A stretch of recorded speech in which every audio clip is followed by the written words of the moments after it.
Hey friends! For the Berlin plush stitch, I'm going to begin making a vertical stitch over top where I first came up through the fabric, and I'm going to leave a small loop on the surface of the fabric.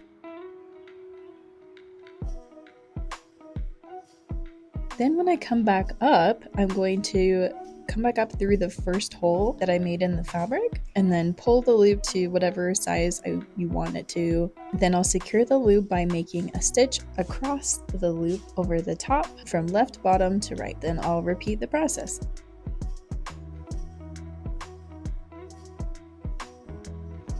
Making a vertical stitch, leaving a loop on the surface of the fabric,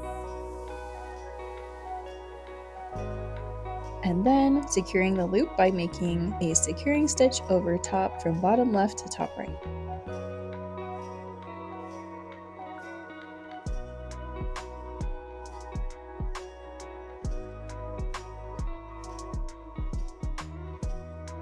Now once you reach the end of however long you want to make this stitch, you'll secure the last loop just like you would for the others.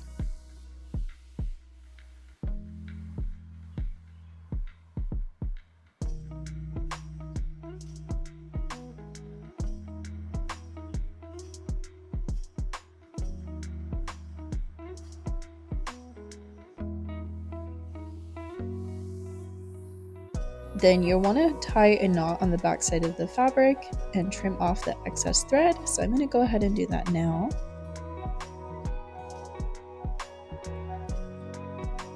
Now I'll flip my hoop back over, and with my scissors I'm going to trim the ends of each loop just like this. Then you can just flatten them out, and I'm going to trim them so they're all about an even length. And there you go. Let me know what you think of this stitch. I think it's really fun. I'm excited to figure out a way to incorporate it into a pattern, but let me know if you try it. Thank you for joining me, and I will see you again next time.